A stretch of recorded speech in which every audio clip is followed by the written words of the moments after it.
그래서 저희가 이제 전도지에 대한 것들까지 살펴봤습니다. 예, 그래서 이제 좀 나머지 부분들을 좀 살펴보도록 하겠습니다. 그래서 이제 복음을 전할 때 대화를 어떻게 시작할 것인가 이제 이런 문제가 있는데, 뭐 직접적인 방법이랑 간접적인 방법이 있겠죠. 그래서 간접적인 방법은 이제 다른 얘기를 하다가 복음을 전하는 경우들이 있겠죠. 사실은 그게 가장 좋아요. 자연스럽고. 예를 들면 뭐 공원에서 공원에 나갔는데 뭐 이제 개를 데리고 오는 사람들이 있잖아요. 그럼 뭐 개에 대해서 얘기하다가 보통 개를 데리고 오면 막 많은 사람들이 관심을 갖잖아요. 그렇죠? 개를 만지고. 네, 그러면서 이제 개 얘기를 하다가 복음을 전할 수도 있겠죠. 그래서 뭐 어떤 분은 이제 그 복음 전도에 이제 굉장히 경험이 많은 분이었는데 자기는 항상 뭐 밖에서 이제 공원처럼 이제 좀 한가한 곳이겠죠. 뭐 사람들이 시내처럼 빨리 왕래하는 곳이 아니라 그런 데서 이제 어떤 사람이랑 말문을 트게 되면 한 5분 정도 다른 얘기를 한다. 이렇게 얘기를 하시더라고요. 뭐 좋은 방법인 것 같아요. 그래서 이제 다른 얘기를 하다가 이제 복음을 전할 수 있겠죠. 그래서 그런 방법이 사실은 가장 좋습니다. 그런데 이제 우리가 모르는 사람들한테 밖에 나가서 이제 복음을 전할 때는 시간이 없잖아요. 그럴 시간이. 다른 얘기 그렇죠. 다른 얘기할 시간이 없기 때문에 그럴 때 이제 직접적으로 물을 수밖에 없겠죠. 구원 받으셨습니까? 아니면 뭐 그리스도인이십니까? 거듭나셨습니까? 아니면 죽으면 어디에 가게 되실지 아십니까? 죽으면 하늘나라 지옥 중 어디로 가게 될지 아십니까? 뭐 이런 질문들. 이게 직접적인 질문들이에요. 근데 이런 직접적인 질문들을 할 수도 있겠죠. 예. 그래서 이런 직접적인 질문을 하면은 직접적인 대화가 될 때가 있어요. 물론 이제 거부하는 사람들도 있습니다. 그러면 어쩔 수가 없어요. 항상 이제 복음을 전하는 뭐 어느 단계에서든지 상대방이 거절을 한다면 정말 들을 마음이 없다면 그 사람 붙여놓고 계속 붙여잡고 얘기를 할 필요는 없어요. 그러면 이제 어느 정도 마무리를 짓고 그냥 전도지를 한번 잘 읽어보시라고 하고 끝내고 헤어지고 다른 사람에게 가면 됩니다. 그러니까 듣기 싫다는 사람 붙여잡고 계속 얘기할 필요가 없어요. 대부분의 듣기 싫은 사람들은 이제 강하게 반발을 하겠지만 어린아이들 같은 경우에 이제 듣거든요. 그냥 듣기 싫어도. 근데 그리고 그 상황을 모면하기 위해서 믿지도 않는데도 그냥 영접하는 것처럼 이렇게 하는 아이들이 있어요. 근데 그렇게까지 할 필요는 없다는 것입니다. 거짓된 영접을 한 거잖아요. 그렇죠? 그렇게 할 필요는 없어요. 근데 이제 이전에 다니던 교회에서도 항상 교회 뒤에 뭐 몇 명, 누가 언제 어디서 몇 명 구령했다 이런 걸 적는 그게 있었어요. 용지가. 그래서 그걸 교회 뒤 게시판에 붙여놨었거든요. 근데 이제 다른 사람들은 다 적는데 자기는 적을 게 없으면 좀 그렇잖아요. 그래가지고 그렇다고 거짓말로 쓸 수도 없고. 그러니까 이제 나가가지고 초등학교 같은 데 가가지고 이제 아이들 모아놓고 이제 복음 전하고 그래서 뭐 항상 그래서 어떤 자매는 뭐 이번 주에 30명 구령했다, 40명 구령했다 막 이렇게 쓰는데 그게 뭐 잘못된 것은 다 잘못됐다고 이렇게 딱 잘라서 얘기할 수는 없지만 이상하지 않아요? 한 주에 50명씩 구령하는데 왜 한 명도 교회에 나오진 않을까? 이상하죠? 성경에 보면은 구원받은 사람이 그것으로 끝난 것이 아니라 계속 다른 그리스도인들과 교제를 나눕니다. 다 그래요. 성경에 나온 구원받은 사람들은 구원받은 직후에 그것으로 구원받고 그냥 가버린 게 아니라 교제를 나눠요. 지속적으로. 한 번만 예외가 있어요. 이것도 한 번만. 누군지 아세요? 이디오피아 넷이에요. 이디오피아 넷이는 구원받고 바로 가버렸어요. 그렇죠. 더 교제를 안 나누고. 근데 이디오피아 넷이를 제외하고는 다 교제를 나눴어요. 구원받고 나서. 그것이 노멀한 것이란 것이죠. 일상적인 것이란 것이에요. 구원받고 교회도 안 오는 거. 그런 사람들 있을 수 있어요. 그런데 그것은 일상적인 것은 아니에요. 구원을 한 번쯤 의심해 볼 수 있겠죠. 구원받고 나서도 계속 교회를 나오지 않는다면. 정말로 구원받고 교회 안 나온 사람도 있지만 성경에 나온 대부분의 사람들은 그렇지 않다는 거예요. 여기서도 다시 성경의 기독교와 우리의 기독교가 또 괴리를 보이는 것이죠.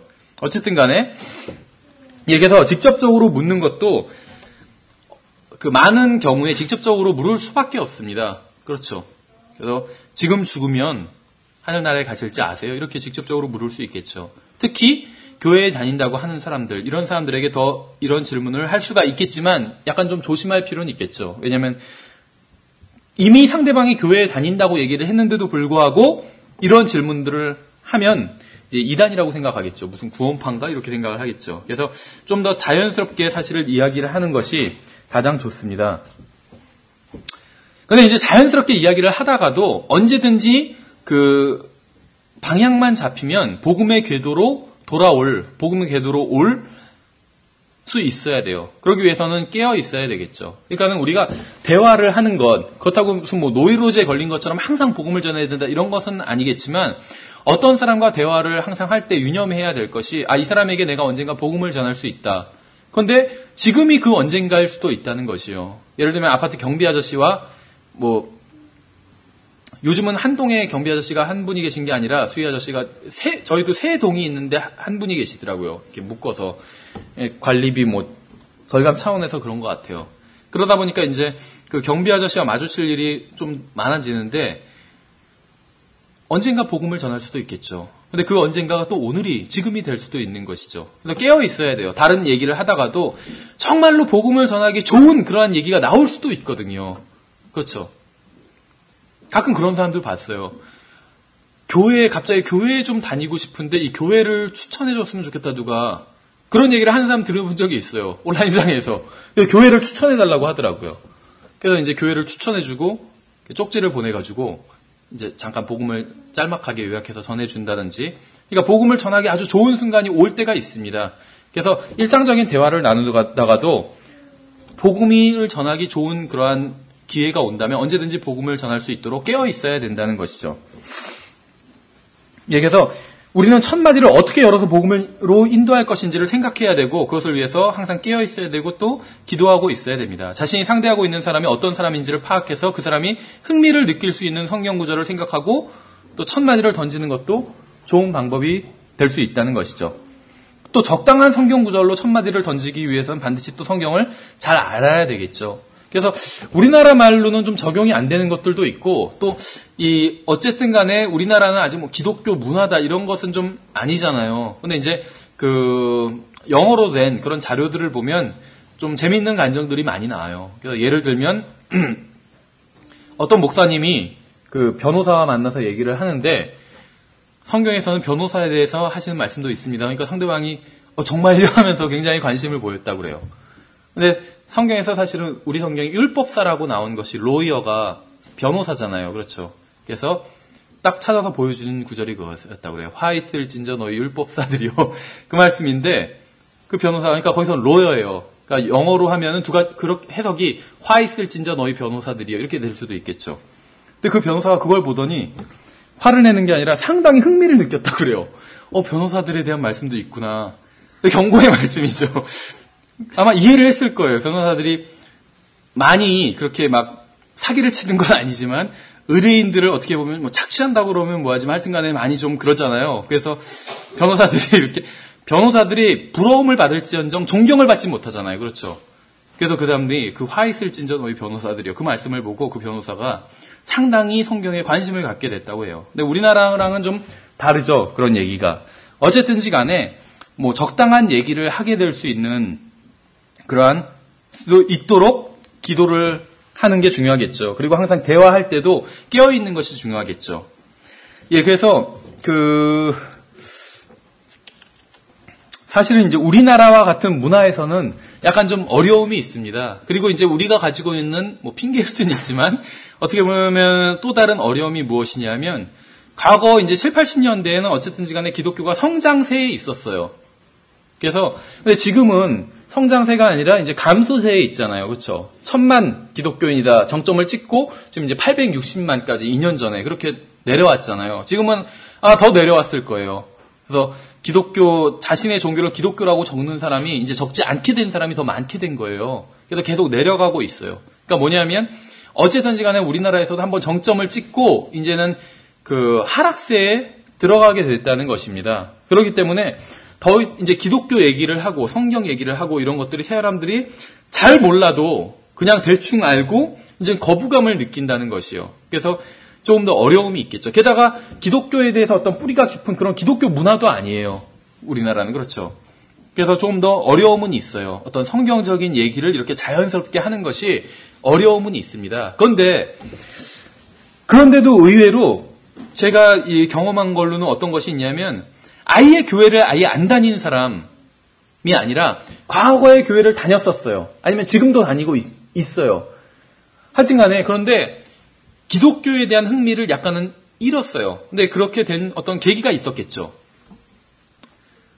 그리고 그런데도 불구하고 어떤 흥미는 약간 잃었지만 많은 궁금증들이 있어요. 이런 사람들이 있더라고요. 그래서 어느 순간 이제 성경 얘기를 했는데 좀 얘기를 해주니까 그 사람이 자기가 평소에 궁금한 것들을 막 털어놓기 시작하는 거예요. 그래서 이제 얘기를 어느 정도 대답을 해주니까 관심을 갖더라고요. 근데 그런 사람들이 있더라고요. 왜냐하면은 보통 교회에서 해결을 못 받은 거예요. 그렇죠. 그래서 이단들이 이제 그런 걸 또 이용해서 보통 교회에 다니는 사람들을 낚아가잖아요. 그렇죠.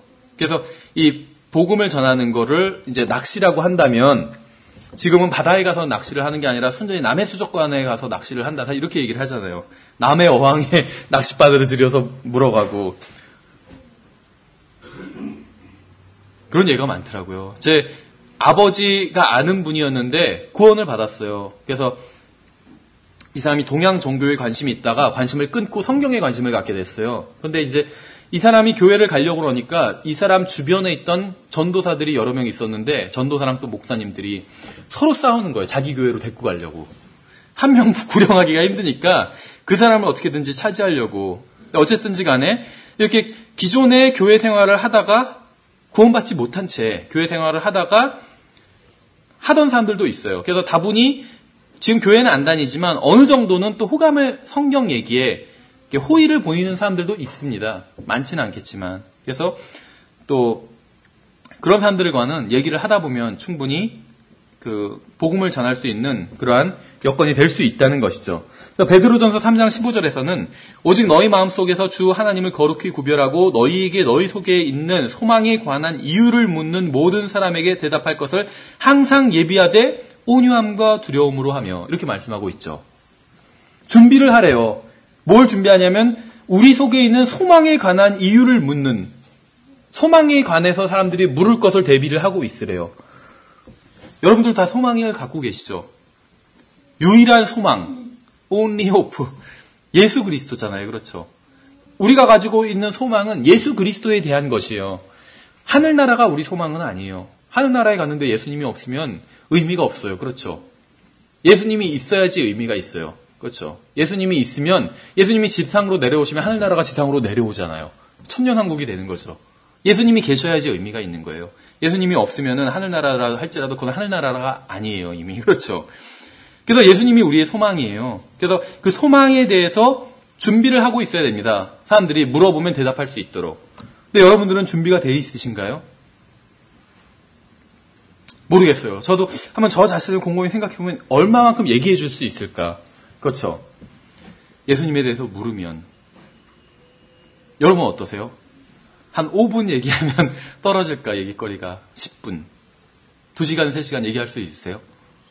자기가 좋아하는 것에 대해서는 막 그렇게 얘기할 수가 있는데, 예수님에 대해서는 한 5분 얘기하니까 더 이상 얘기할 게 없다면 문제가 되겠죠. 그렇죠. 막 어떤 뭐 연예인에 대해서 막 얘기하는데 막 몇 시간 또 얘기하는 애 있잖아요. 그 어떤 연예인을 정말 무슨 뭐 모르겠어요. 무슨 어떤 뭐 그룹이 있어요. 여자 걸 그룹. 그러면은 그 가수에 대해서는 몇 시간 얘기하고 뭐 좋아하는 취미가 뭐 생년월일 뭐 별걸 다 얘기하더라고요.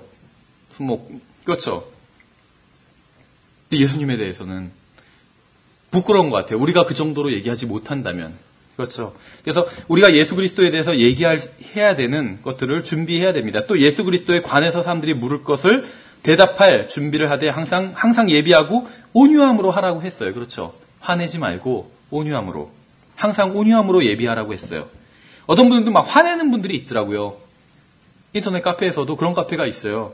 그 카페가 어떤 그 카페에 모인 사람들이 믿는 것들은 대부분 바른 것들이에요. 그런데 카페에 이제 잘 모르는 사람이 들어와가지고 뭘 질문을 하는데 어떻게 보면 잘 모르니까 공격하는 것처럼 질문할 수가 있어요. 이런 거 왜 믿냐 이러면서. 그러면 이제 왜 믿는지 설명을 해주면 되는데 막 화를 내요. 그 사람한테. 나중에는 막 강퇴시켜버리고 카페에서. 그런 사람들 본 적이 있어요. 그래서 저도 이제 거기에 목사님이 글을 좀 쓰라고 해가지고 이렇게 하면 안 된다. 우리가 온유함으로 해야 된다 하니까는 형제 배교했군요. 막 하면서 댓글이 달리더라고요. 어쨌든지 간에 온유함으로, 항상 온유함으로 예비하라고 했잖아요. 항상. 그러니까 그런데 그분들은 온유할 때가 있고 온유하지 않을 때가 있습니다. 막 그렇게 얘기하더라고요. 근데 항상 온유하라고 그랬잖아요. 성경에서. 항상 온유함으로 예비를 해야 돼요. 그렇죠. 그러니까 그리스도를 믿는다고 하면서도 그분에 대해서 얘기할 것이 전혀 없다면 정말 한심한 경지를 떠나서 그건 비참한 일이라는 것이죠. 골로새서에서는 너희 말을 소금으로 간 맞춰 항상 은혜가 있게 하라. 그리하면 너희가 각 사람에게 마땅히 대답할 바를 알게 되리라. 이렇게 말씀하고 있어요. 소금으로 간 맞추듯이. 아까도 말씀드렸지만 굉장히 저는 또 말하는 거에서 후회가 많거든요. 좀 더 은혜로운 말을 해야 되는데 그러질 못해요. 형제들과 교제하거나 그럴 때 쓸데없는 말을 많이 하고 그래서 반성을 많이 하게 되는데 그때뿐이더라고요. 항상 깨어 있어야 되겠죠. 그래서 우리는 그리스도인으로서 그냥 무성의하게 아무 말이나 막 하는 것이 아니라 소금으로 간 맞추듯 이야기를 해야 돼요. 그렇죠. 왜 그래야 될까요? 왜 항상 우리가 깨어 있어야 될까요? 우리가 그리스도를 전하지 않는다면 아무도 그리스도를 전하지 않을 것이기 때문에 그런 거예요. 그렇죠. 그래서 우리가 깨어 있어야 돼요. 예수 그리스도를 믿고 영원한 생명을 소유했다는 사람들이잖아요, 우리가. 근데 우리가 복음을 전하지 않는다면 아무도 전하지 않을 거예요. 설마 불교 신자들이 야 너희 그리스도인들은 왜 이렇게 복음을 안 전하냐, 우리가 대신 전해줄게 이러겠어요? 그러지 않겠죠. 그리스도 없는 세상은 빛 없는 밤이고 소금 없는 음식입니다. 그리스도 없는 세상은 아무런 희망도 없는데 우리가 복음을 전하지 않고 그저 그들이 멸망하는 것을 멀뚱히 쳐다보고만 있다면 정말 비참한 일이라는 것이죠. 그래서 여러분들은 하나님의 말씀을 전할 준비를 항상 하고 있어야 됩니다. 그래서 이제 전할 때 무엇을 전해야 되는가 하면 바로 이 과의 주제인 하나님의 말씀을 증거해야 됩니다. 하나님의 말씀을 증거해야 돼요. 오늘날은 완전히 배교한 시대입니다. 그렇죠. 배교한 시대예요. 그래서 하나님에도 관심이 없고 성경에도 관심이 없어요. 그런데 정말 큰 문제는 무엇이냐면 이 세상이 하나님과 성경에 관심 없는 거는 어떻게 보면 당연하겠죠. 그런데 문제는 무엇이냐면 교회도 하나님과 성경에 관심이 없어요. 그래서 복음을 전한다는 사람들조차도 성경을 전하지 않아요. 하나님의 말씀을 전하지 않아요. 자기네 교회에 오게끔 그런 내용들을 전하지. 그래서 어떤 성경에도 없는 내용들, 전혀 검증되지 않은 내용들을 막 전해요. 하나님은 여러분을 사랑하십니다. 이런 그런 내용이 성경에 어디 있어요? 그렇죠. 하나님께서 세상을 여러분들을 사랑하셨었다고 얘기하고 있지 사랑하신다고 얘기하고 있지는 않아요. 과거에 사랑하셔서 기회를 마련해 주신 것이죠. 2000년 전에 사랑하셔서 구원받을 수 있는 기회를 마련해 주셨잖아요. 근데 그걸 거부하잖아요, 사람들이. 근데 계속 사랑하시는 건 아니에요. 그래서 제가 읽었던 예전에 어떤 설교 중에 제목이 뭐였냐면 하나님의 사랑이 끝나는 날, 이런 제목의 설교가 있었어요. 하나님의 사랑이 끝나는 날. 제목이 그게 아니라 하나님의 인내가 끝나는 날이었어요. 하나님의 인내가 끝나는 날.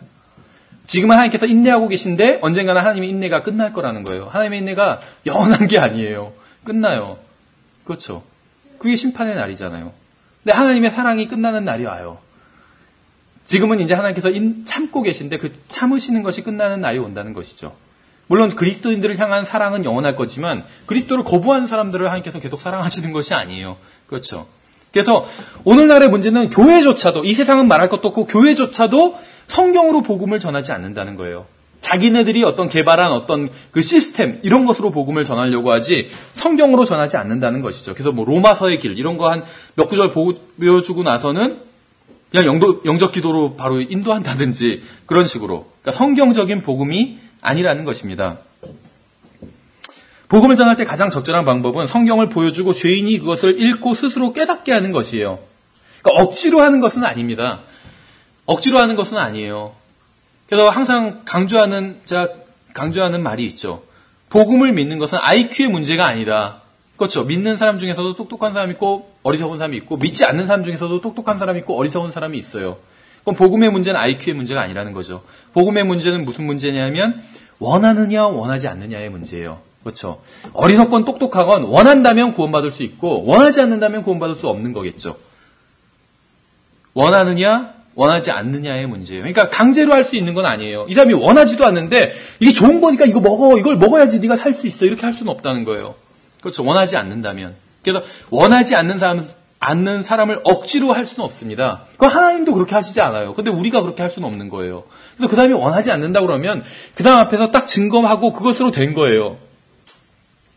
그리고 기도를 해야겠죠. 그 다음 잘 아는 사람이라면, 그렇죠. 잘 모르는 사람이라면 이제 다른 사람한테 가야 되는 것이고, 잘 아는 사람이라면 거기서 포기해서는 안 되겠죠. 일단 그 자리에선 거기서 일단락 져도 그 다음에 다시 기도를 해야겠죠.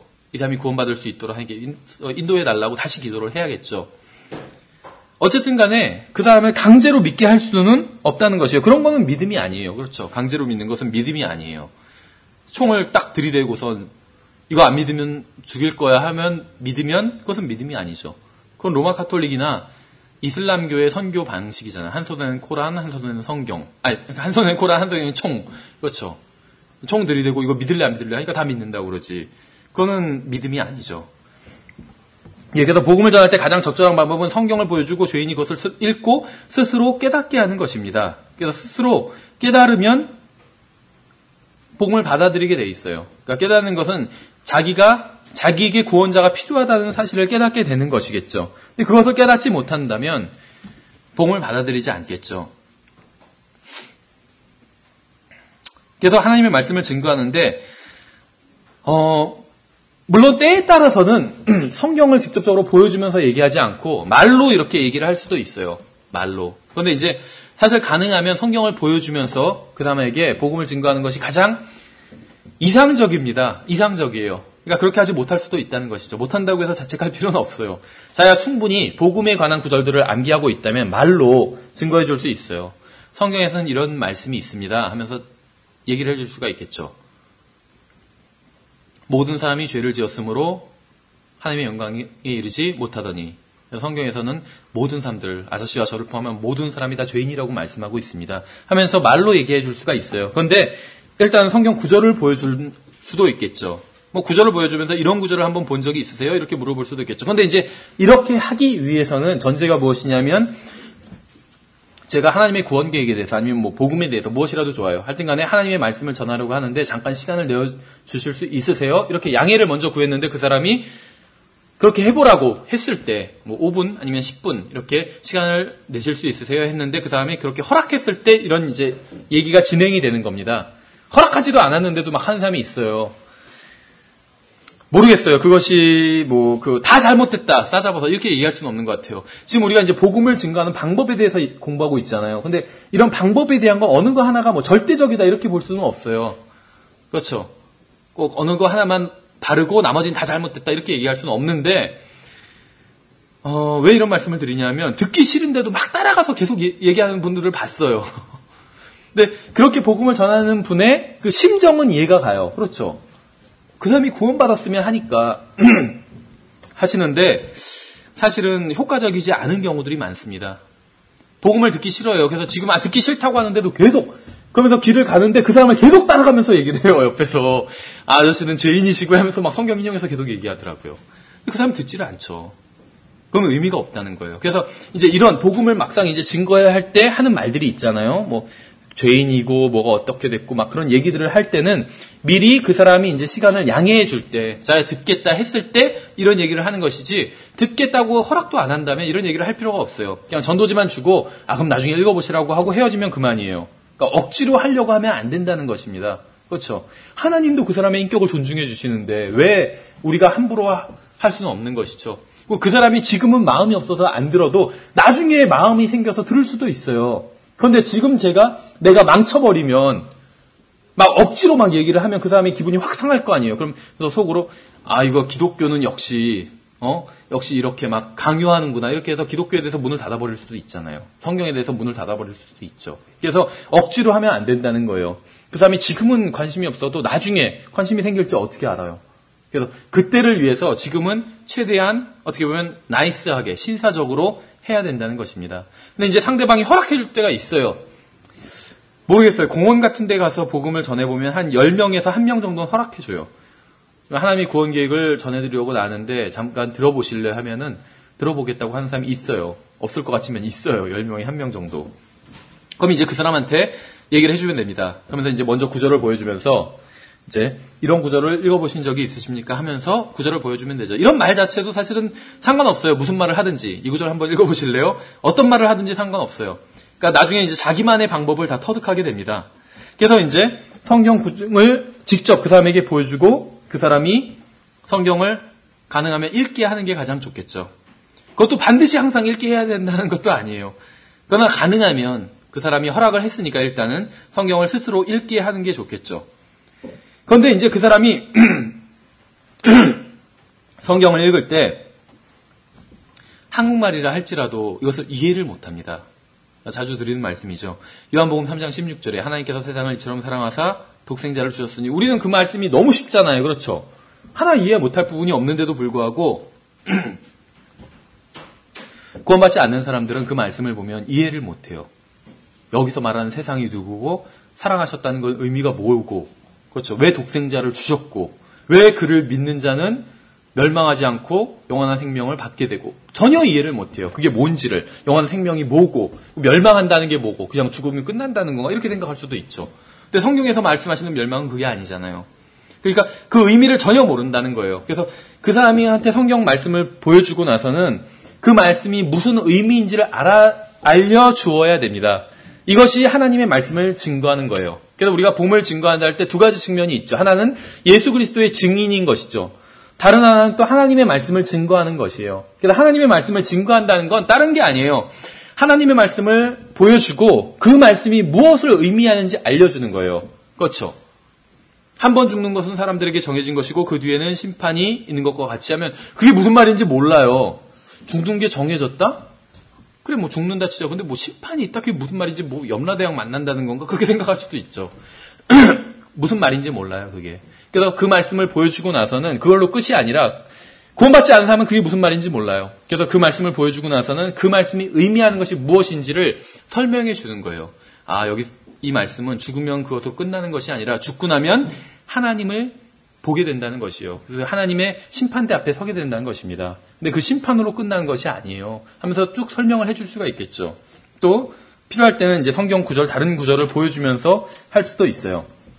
그래서 기본적으로 복음을 증거한다는 것이 어려운 것이 아닌 것이 우리가 뭐 어려운 구절을 갑자기 뭐 갭시오리에 대한 거, 뭐 간극 이론에 대한 거, 창세기 1장 1절과 2절 사이에 뭐 이런 걸 보여주면서 증거하는 게 아니잖아요. 그렇죠?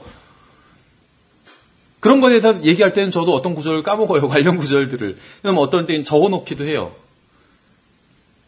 근데 그런 어려운 부분을 설명하는 게 아니라 쉬운, 우리가 이미 믿고 충분히 알고 있는 것을 설명하는 거잖아요. 복음에 관한 구절도 마찬가지예요.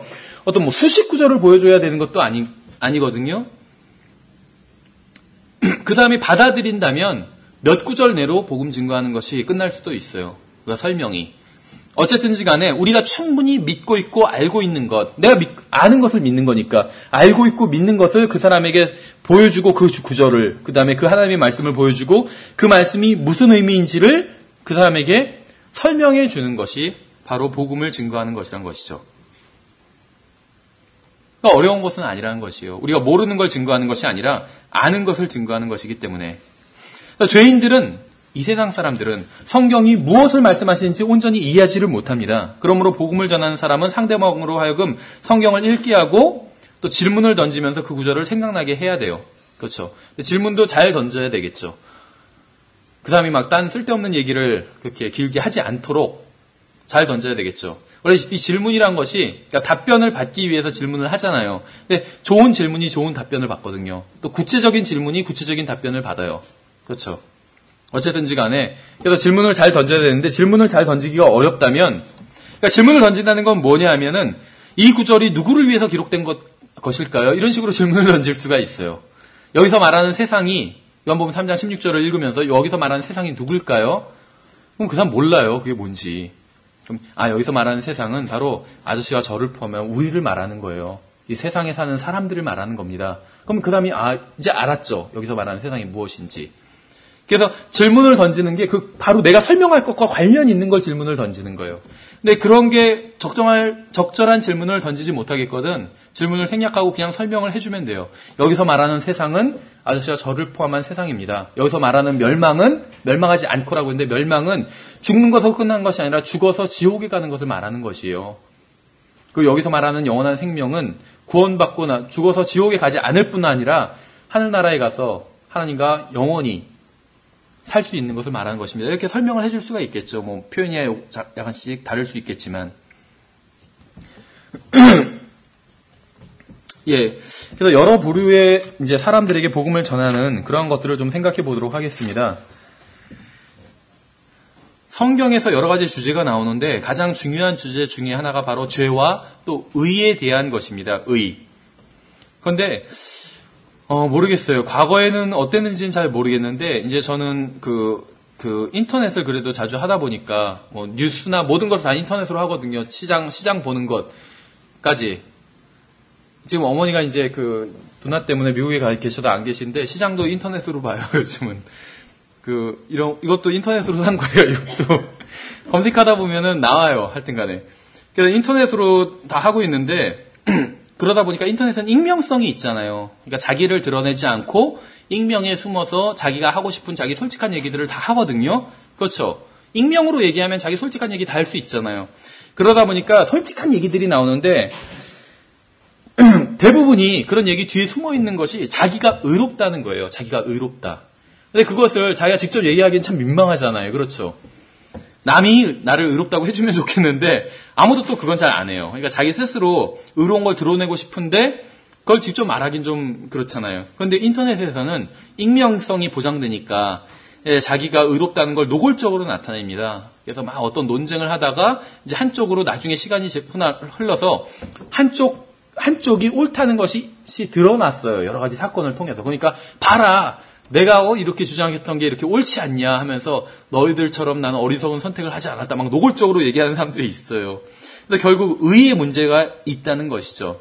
그래서 하나님의 의를 거부하는 이유는 간단합니다. 자기가 의롭다고 생각하기 때문에 거부한 것이에요. 여기 계신 분들 마찬가지겠지만 저희가 하나님의 의를 받아들인 것은 내가 의롭지 않다는 것을 깨달았기 때문에 하나님의 의를 받아들인 거거든요. 여러분들도 마찬가지일 거예요, 그건. 근데 하나님의 의를 받아들이지 않는 사람들은 자기가 하나님보다 의롭다고 생각하기 때문에 받아들이지 않는 거예요, 하나님의 의를. 자기가 죄인이라고 생각한다면 하나님의 의를 받아들이겠죠. 예, 그래서 성경에서는 의롭지만 구원받지 못한 사람들이 굉장히 많이 나와요. 우리가 처음에 살펴봤던 것처럼 고넬료는 의로운 사람이었지만 구원받지 못했잖아요. 그렇죠? 또 누가복음 18장에서 나오는 그 바리새인과 부자 관원이 있잖아요. 둘 다 훌륭한 사람이었지만 구원받지 못했어요. 로마서 10장 3절에서는 그들이 하나님의 의를 알지 못하여 자기 자신의 의를 세우려고 다니면서 하나님의 의에 복종하지 아니하였음이라 이렇게 말씀하고 있어요. 하나님의 의를 모르기 때문에 자기의 의를 세우려고 하면서 하나님의 의에 복종하지 않게 되었다. 복음을 거부한 것이다. 이렇게 말씀하고 있는 것이죠. 잘 아시는 말씀이죠. 그러나 우리는 다 부정한 물건 같아서 우리의 모든 의는 다 더러운 누더기 같으며 우리는 다 잎사귀같이 시들므로 우리의 불법들이 우리를 바람같이 우리를 몰아가는. 우리의 악이 더러운 누더기 같다고 말씀하고 있지 않아요. 우리의 의가 더러운 누더기 같다는 거예요. 의가 우리가 하는 좋은 일들이 있잖아요. 선행을 하고 좋은 일들. 우리가 어디 가서 막 다른 사람 쥐어 패고 돈 훔치고 이것이 누더기 같은 짓이다. 이렇게 말씀하고 있는 것이 아니에요. 우리가 다른 사람들한테 선행을 베풀고 좋은 일을 한 것, 이게 누더기 같다고 말씀하고 있는 거예요. 누더기 같다고. 하나님의 의와 비교해 보니까 누더기 같은 거예요. 그렇죠. 그래서 왜 전자현미경으로 보면 아무리 깨끗한 종이라고 해도 아주 자세히 보면 막 지저분한 게 다 드러나잖아요. 그렇죠. 그래서 예전에 인터넷에서 봤던 건데 전자현미경으로 뭐 몇십만 배 확대한 그런 걸 사진을 봤는데 돈을 확대한 거예요. 깨끗한 돈인데도 그걸 확대해서 보니까는 온갖 세균들이 다 붙어 있는 거예요. 그렇죠. 그래서 그렇게 보면 아무리 깨끗한 것처럼 보이는 것이라 할지라도 하나님의 의와 비교해 본다면 더러운 걸레나 마찬가지다. 이런 말씀을 하고 있는 것이죠. 그래서 여기서 하나님의 의가 나타난 것이죠. 일을 하지 아니할지라도 경건치 아니한 자를 의롭다 하시는 이를 믿는 자에게는 그의 믿음을 의로 여기시느니라.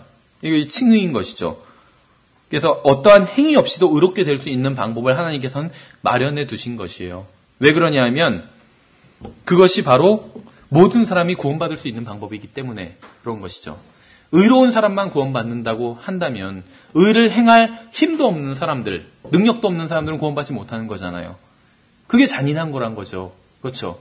어떤 사람은 불평을 해요. 왜 의로운 사람을 하나님께서 구원하지 않고 무슨 믿는 사람만 구원한다고 하냐고, 하나님 불공평하다 하는데 아니에요. 오히려 의로운 사람만 구원한다고 하면 그게 불공평한 거예요. 그렇죠?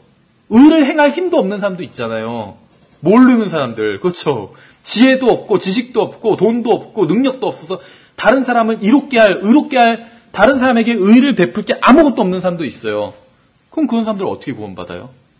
그런 사람들도 원한다면 구원받을 수 있는 것이 공평한 것이잖아요. 그렇죠? 공평하다는 것이. 그래서 하나님께서는 누구든지 원하기만 한다면 구원받을 수 있는 방법을 마련해 두신 것이죠.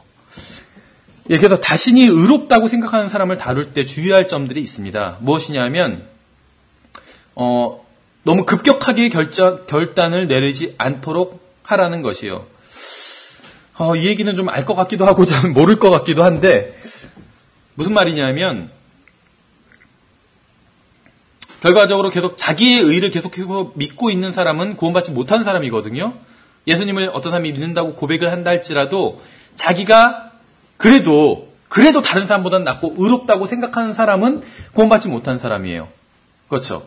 그래서 너무나도 결단을 막 몰아가면은 그렇게 급격하게 결정을 내리면서 그러니까 자기의 의에 대한 것이 다 해결되지 않았는데도 불구하고 그냥 표면적으로는 예수 그리스도를 영접하는 것과 같이 그렇게 믿는 사람들이 있나 봐요. 모르겠어요. 저는 그런 사람들을 많이 만나보진 못했어요.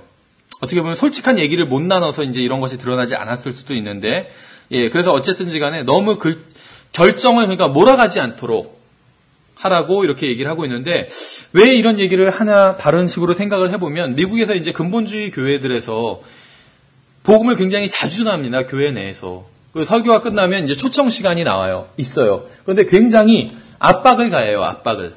그래서, 어떻게 보면 결정을 이제 자기 자신이 스스로 내려야 되는데, 그냥 다른 사람들 눈치 봐서, 그냥 다른 사람을 위해서 결정을 하는 것처럼, 그런 경우들이 있다는 것이죠. 그래서 왜, 우리 교회에서는 그러니까는 그렇게 한 것은 아니지만 어떤 분이 이제 복음 집회에서 믿는다고 고백을 하고 침례까지 받았는데 사실은 아닌 경우도 있었죠. 근데 그분이 제가 알기에는 이제 거기서는 이렇게 결정을 내리도록 압박을 하거나 그런 적은 없었어요. 근데 이제 그분이 그냥 분위기상 자기가 그렇게 한 것인데 이제 그렇게 압박하는 경우들도 있어요. 다른 집회에서. 그래서 이제 그렇게 하지 말라 이런 말인 것 같아요.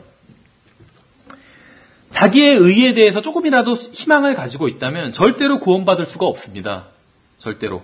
단 1%라도 자기의 의에 대해서 희망을 가지고 있다면 구원받을 수가 없어요. 그러니까 구원을 얻기 위해서 가지고 있어야 되는 지식이 있죠. 그러니까 알아야 믿으니까 모르지만 믿어. 그것은 말이 안 되는 것이에요. 모르는데 어떻게 믿어요? 모르면 못 믿는 거예요. 알아야 믿는 것이거든요. 기본적으로. 일단은. 그런데 알아야 되는데 무엇을 알아야 되냐. 예수님에 대한 모든 것을 다 알아야지 믿을 수 있는 건 아니라는 것이죠. 그래서 구원 얻는 믿음, 구원 얻는 지식은 어느 정도는 바운더리가, 경계가 있다고 볼 수가 있어요.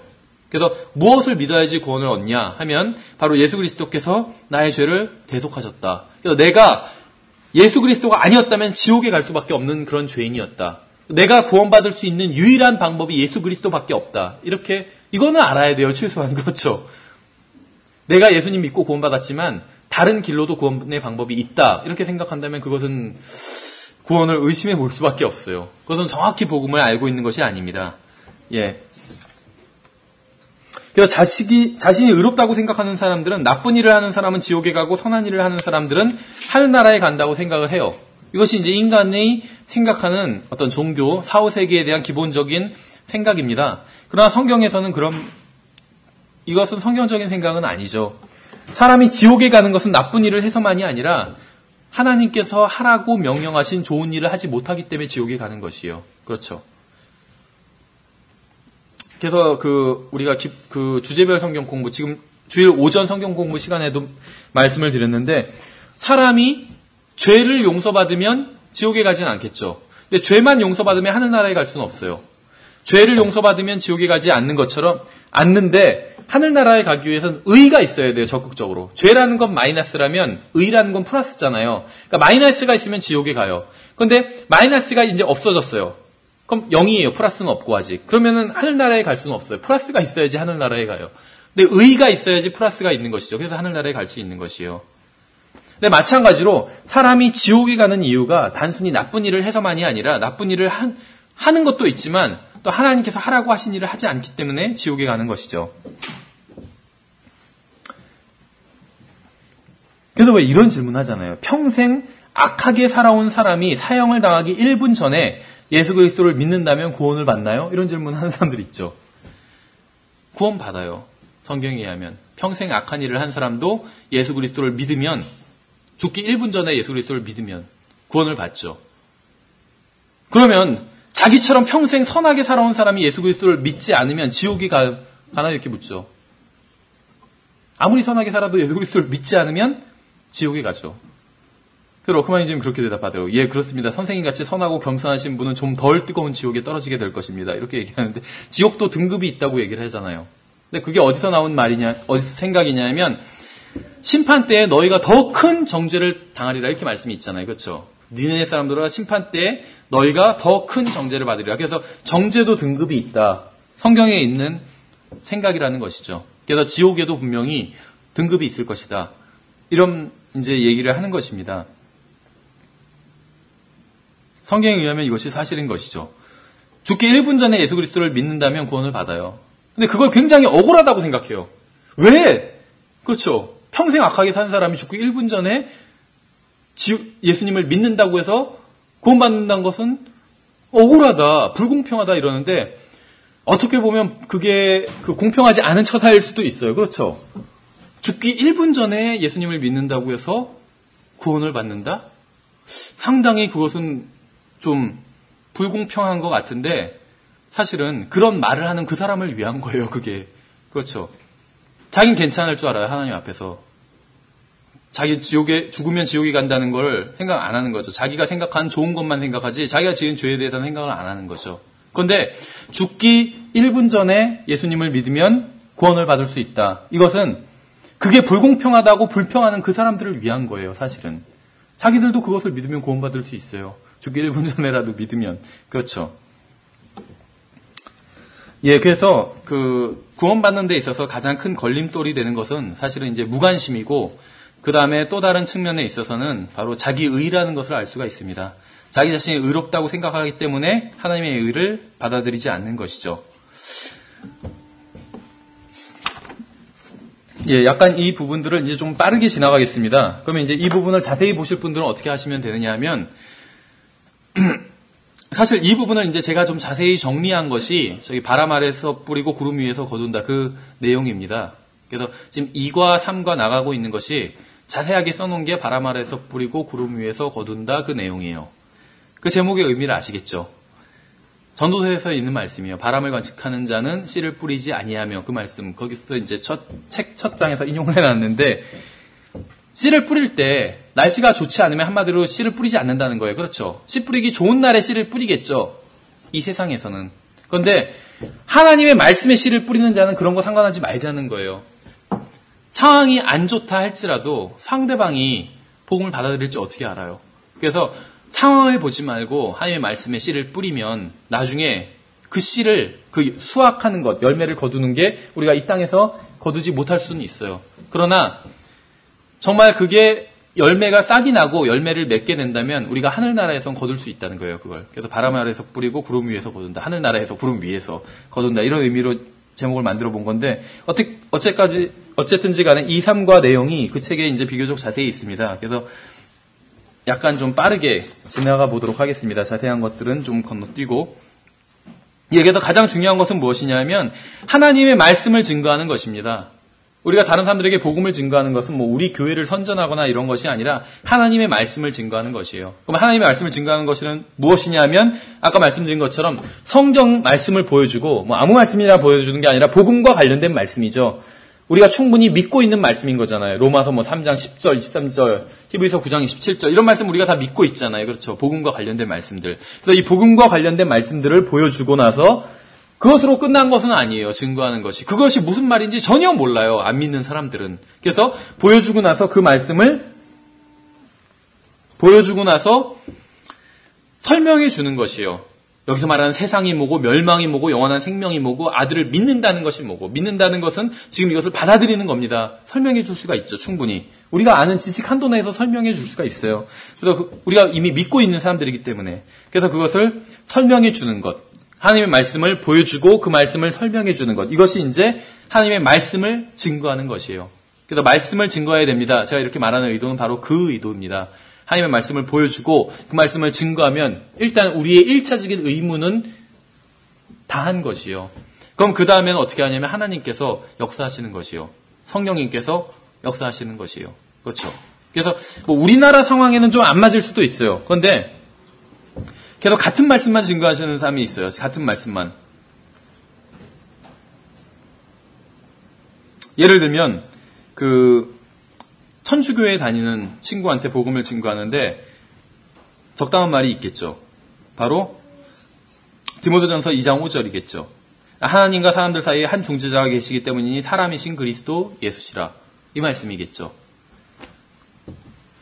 그래서 천주교에 다니는 친구가 있는데 그 친구를 만났을 때마다 이 말씀을 증거했대요. 편지 쓸 때도 마지막에 이 말씀을 딱 기록하고 편지를 쓰고 그런 식으로 전했대요. 그러니까 그 천주교에 다니는 친구가 이 말씀을 굉장히 많이 듣게 된 거죠. 그 복음을 증거하는 친구로 인해서 하나님과 사람들 사이에 한 중재자가 계시기 때문이니 사람이신 그리스도 예수시라. 이 말씀을 천주교에 다니는 친구한테 계속 꾸준히 증거하니까 어떤 일이 일어나게 되는지 아세요? 꾸준히 증거하면 그 사람이 홀로 있을 때, 그 천주교 다니는 그 신자, 그 친구가 홀로 있을 때 성령님께서 오셔서 무슨 말씀을 하시실까요? 디모데전서 2장 15절의 말씀을 하시는 거예요. 하나님과 사람들 사이에 한 중재가 계시기 때문이니 사람이신 그리스도 예수시라. 그렇죠. 그 사람이 미사를 드릴 때도 이 말씀을 생각나게 해주실 거예요. 성령님께서. 그렇죠. 그래서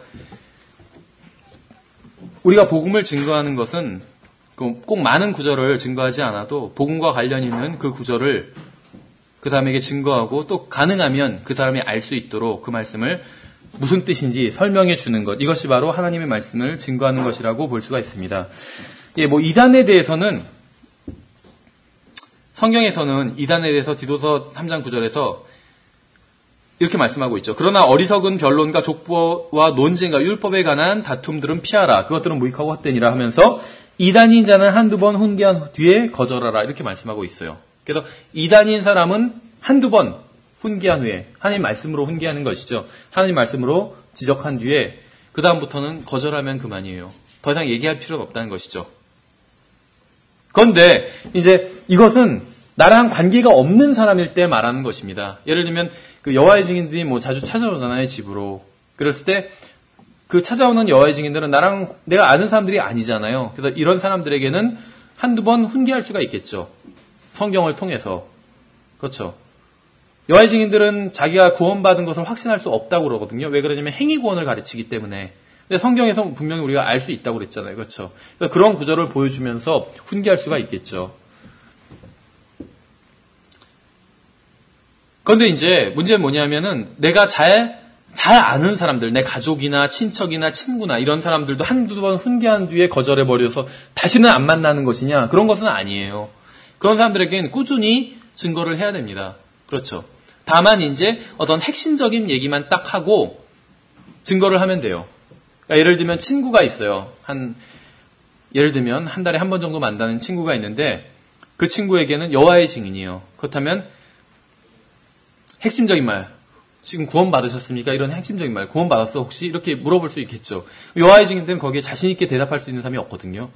내가 구원 받았어 이렇게 얘기할 수 있는 사람이 없어요. 자신 있게. 그래서 그런 핵심적인 얘기만 하고 딴 얘기 하려고 하면 아예 거기에 대해서는 서로 얘기하지 말자고 이렇게 끊어버릴 수밖에 없어요. 그렇죠. 그러나 관계를 아예 끊는 것은 아니죠.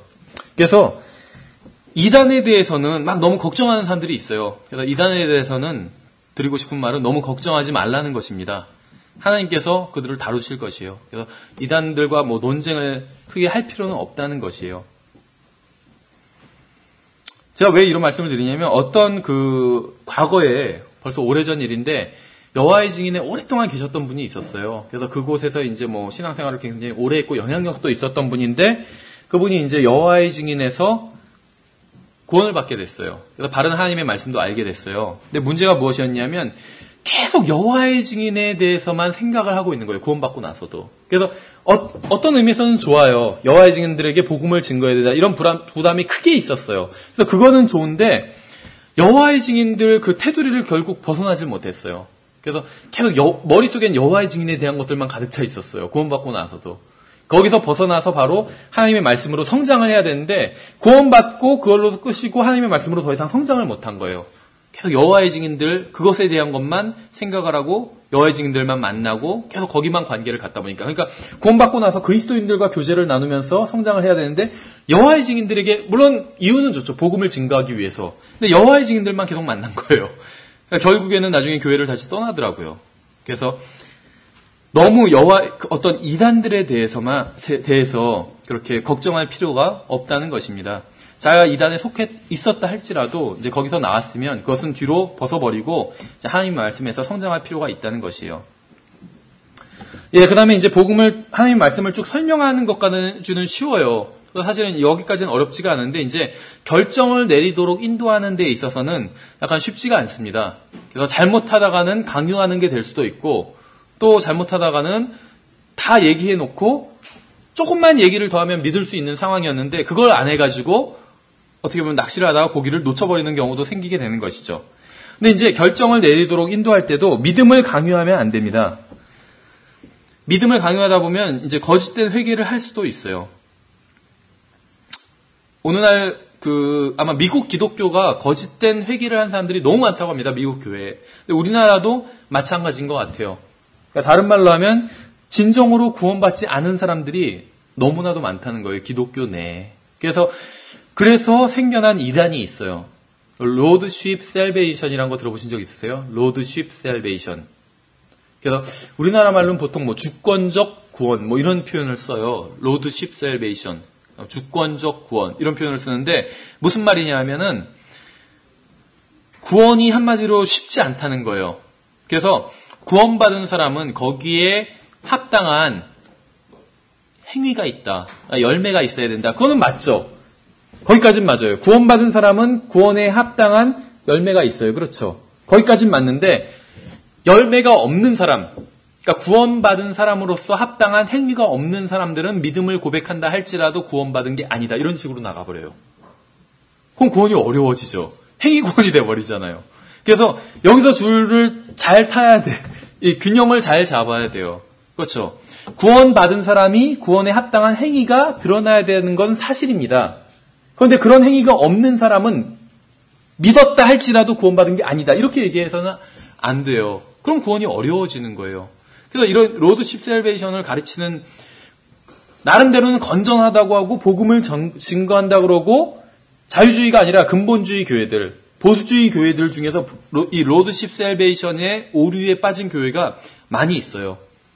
그래서 구원의 행위가 보이지 않는 사람은 그리스도인으로서의 선한 행위가 보이지 않는 사람, 선한 열매를 맺지 않는 사람들은 구원받지 않은 사람이다. 이렇게 가르쳐버리는데 이게 결국에는 칼빈주의와 일맥상통하는 가르침이죠. 그렇죠. 칼빈주의는 뭐라고 가르치냐면 구원의 영원한 보장과 관련해서도 한번 구원받은 사람은 영원히 구원받은 것이다. 이렇게 가르쳐요. 맞는 것 같은데 어떤 사람이 교회에 오면은 그 사람이 예정되었기 때문에 교회에 온 것이다. 그래서 예수님을 믿은 것이다. 이렇게 가르쳐요. 이건 잘못된 것이죠. 어떤 사람이 교회에 안 오면 그 사람이 예정되지 않았기 때문에 교회에 안 온 것이다. 이렇게 가르쳐요. 이게 기본 베이스입니다. 여기서 이제 응용이 들어가면 어떻게 되냐면 어떤 사람이 교회 다니다가 또 교회를 떠날 수도 있잖아요. 그럼 그 사람은 예정되지 않은 사람이기 때문에 결국 교회를 떠난 것이다. 이렇게 얘기를 해요. 그럼 결국에는 그 사람의 행위를 보고 구원을 연관짓게 되잖아요. 그 사람이 단 한 번만이라도 진실하게 예수님을 믿었다면 구원받은 거예요. 구원은 교회랑도 상관없어요. 교회 다니고 안 다니고랑도 상관이 없어요. 그건 성장과 관련이 있어요. 그렇죠. 교회에 다녀야지 영적으로 성장을 할 수가 있어요. 누구나 교회에 안 다니고 성장할 수 있는 사람은 단 한 사람도 없어요. 아무리 신앙이 강한 사람이라 할지라도 성장할 수가 없어요. 다 교회를 다녀야지 성장할 수가 있어요. 그렇죠. 마찬가지예요. 성경을 가르친 사람도 마찬가지예요. 아무리 성경을 가르쳐도 자기 혼자 있고 교회 안 다니면서 신앙이 퇴보하게 돼요. 결국에는. 성장 못한다는 거죠. 그런데 구원받는 데 있어서는 교회랑은 전혀 상관이 없어요. 그렇죠. 교회 다니고 안 다니고 이런 거와 전혀 관계가 없어요. 예수님만 믿으면, 어느 한순간에 믿으면 거듭난 거예요. 새로운 영이 출생한 것이고 혼이 구원받은 것이고 그 순간에. 그런데 이걸 자꾸 행위로 연관 지으면 저 사람 결국 저런 짓을 하다니 결국은 저 사람은 구원받지 않은 거야. 이렇게 얘기한다면 그것은 잘못된 거란 거죠. 이것이 바로 로드십 셀베이션인데 칼빈주의와 굉장히 관련이 있습니다. 예. 그래서 이건 잘못된 이단 교리라고 볼 수가 있어요. 근데 왜 이런 로드십 셀베이션이라는 이단 교리가 나왔는지는 충분히 이해는 가죠. 어떤 사람이 구원을 받았다고 하는데 나중에 알고 보니까 진짜 구원받지 않은 경우들도 있거든요. 그리고 어떤 사람은 너무 의아해요. 구원을 분명히 받았다고 예수님을 믿는다고 하는데 왜 교회도 안 나오고 그럴까? 그렇죠. 의아할 때가 있어요. 그렇죠. 구원 받았는데 왜 교회를 안 나오지? 교회 나가서 막 교제를 하고 싶고 다음에 성경을 배우고 싶고 하나님을 찬양하고 싶고 막 그럴 텐데 그렇죠. 그렇게 생각하다가 결국 이 이단이 나온 거예요. 근데 그런 경우들도 있다는 것이죠. 구원을 받아도 가르침을 받지 못하기 때문에 어떻게 보면 아기를 낳긴 했지만 바로 양육을 하지 못했기 때문에 죽어버린 것이죠. 생명이. 어떻게 보면 생명이 뭐 죽었다 그렇게 볼 수는 없겠지만 어쨌든지 간에 그냥 우리가 육신적으로 표현을 하자면 그래서 이런 표현을 써요. 그리스도인들 중에 미국의 많은 그리스도인들이 사산해버렸다. 출생하자마자 바로 죽어버렸다. 이런 표현을 쓰더라고요. 왜냐하면은 구원은 받긴 받았어요. 예수님을 믿었기 때문에. 그런데 영적으로 전혀 성장하지 못해서 영적으로는 그냥 죽은 것과 마찬가지가 돼버렸다. 근데 미국만이 아니라 우리나라도 마찬가지인 것 같아요. 그런 면에 있어서는. 예, 그래서 얘기가 왜 갑자기 나왔지? 예, 그래서 결정을 내리도록 인도할 때 좀 오해하지 말아야 된다는 것입니다. 그래서 너무 강하게 몰아붙여도 안 된다는 것이에요. 근데 이제 그런 것들이 그러면 거짓된 회심자가 나온다는 것이죠. 그러니까 거짓된 회심자들이 나오기 때문에 또 이 로드십 셀베이션이라는 잘못된 교리가 나오게 된 것입니다. 그런데 이게 참 반응이 다양해요. 우리나라는 뭐 별로 그러지 않는데 미국은 그런다고 해요. 구원 그러니까는 복음을 전하려고 하면 그 북부의 사람들은 저는 카톨릭 교인인데요 이런데요. 그리고 남부 사람들은 저 구원 받았는데요 그런데요. 그 이제 서부 사람들은 그런 거 관심 없는데요 그런데요. 답변이 그렇게 세 가지로 갈린다는데 우리나라는 별로 해당이 안 될 것 같아요. 우리나라는 뭐 대부분 관심 없거나 아니면 교회에 다니는데요 이렇게 얘기를 하겠죠. 그런데 교회에 다니는데요 이렇게 얘기하는 사람 중에도 구원받지 않은 사람들이 굉장히 많아요. 근데 이제 그런 경우에 굉장히 조심해야 되겠죠. 특히 이제 우리가 잘 아는 사람들일 경우에 얘기를 하다 보니까 그 사람도 교회에 다녀요. 근데 이제 쭉 얘기를 하다 보니까 복음을 몰라요. 그런 사람들이 있어요. 그럴 때 상당히 어렵더라고요. 그 다음에 이제 구원받지 않았다고 치고 복음을 막 전해버리면 교회 다니지만 예수 그리스도를 믿은 적이 없으면 구원받지 않은 겁니다 하면서 막 복음을 전할 수도 있겠죠. 근데 그러면 그 사람이 자기가 교회 다니는 것 자체를 인정을 안 해주는 거잖아요. 결국에는 어떤 아무런 가치를 부여해주지 않는 거잖아요. 그러니까는 더 이상 얘기를 안 하려고 하더라고요. 마음 문을 닫아버리는 경우가 있다는 것이죠. 그러면서 심지어는 당신은 뭐 혹시 구원판이냐 이렇게 오해하는 경우도 있고. 그래서 그런 사람에게는 제 생각이지만 가장 좋은 방법이 간증을 하는 것 같아요. 간증을. 그렇죠. 그래서 어떤 분은 지어서 간증하라는 건 아니에요. 어떤 분은 저도 과거에는 구원받지 않은 채 교회에만 다녔던 적도 있었습니다. 이렇게 간증하는 경우가 있어요. 그래서 교회 생활을 열심히 했지만 사실은 예수님이 정확히 저를 위해서 무엇을 해주셨는지도 모르고 또 그것을 정확히 믿지도 않은 채 신앙생활이라고 교회 생활만 열심히 했던 적이 있어요 하면서 얘기를 할 수도 있겠죠. 그래서 상대방의 어떤 공감대를 끌어낼 수도 있겠죠. 자기가 그런 경험이 없는데 지어서 얘기할 수는 없겠죠. 제가 아는 어떤 사람은 그런 경우가 있더라고요.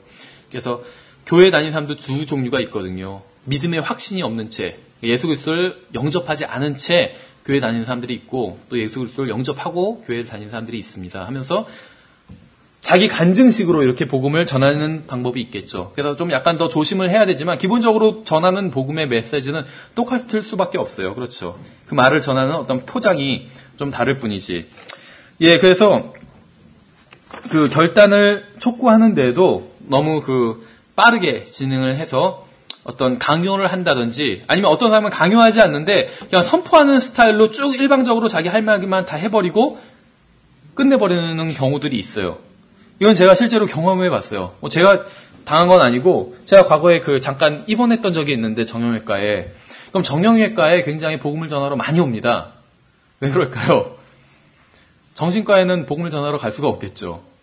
정신이 정상이 아니고 면회가 함부로 안 되니까.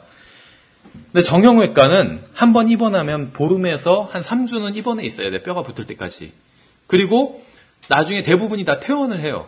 그렇죠. 뼈가 부러지거나 하면은 거의 회복이 되잖아요. 퇴원을 해요. 그러면 복음을 전해놓으면 나중에 교회에 올 수도 있어요. 그리고 입원해서 누워있으면 정형외과 이제 누워있는 환자들이 할 일이 없어요. 대부분 다 막 화토를 치거나 그러거든요. 도박을 해요. 할 일이 없어요. 잠을 자든지 뭐 이렇게 뚜렷이 할 일이 없어요. 그래서 이제 교회에서 와서 복음을 전하면 비교적 많이 들어줘요. 하는 얘기들 심심하니까. 그리고 몸이 특별히 뭐 지금 수술이 끝났기 때문에 특별히 많이 아프질 않아요. 무슨 뭐 암 환자도 아니고 정형외과 환자들은 뼈가 지금 붙고 있는 경우인데 뭐 다 감싸놨기 때문에 아프지가 않아요. 그래서 행동하는데 거의 문제도 없어서 복음을 잘 듣거든요. 정형외과에 입원한 적이 있었는데 어떤 사람이 오더니 선포하는 스타일로 이렇게 막 복음을 전하더라고요.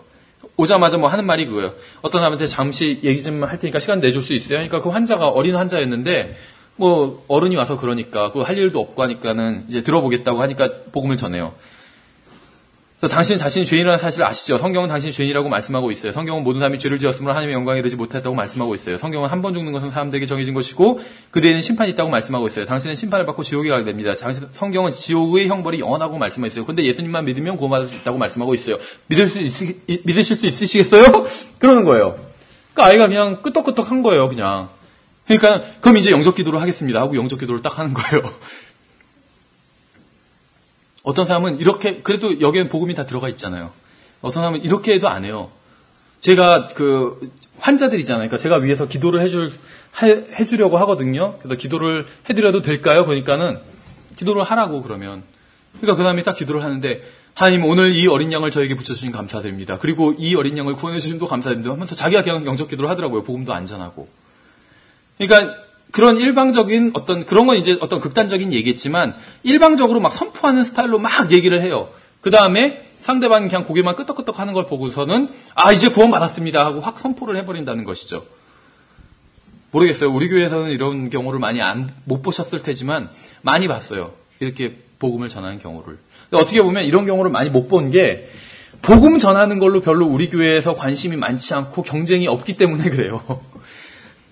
아까 말씀드린 것처럼 제가 과거에 있던 교회에서는 나름대로 경쟁이 있었어요. 그래서 그 교회 게시판에 가서 자기도 오늘 몇 명 구령했다고 그걸 쓰려고 그럼 막 통계를 내고 막 그러거든요.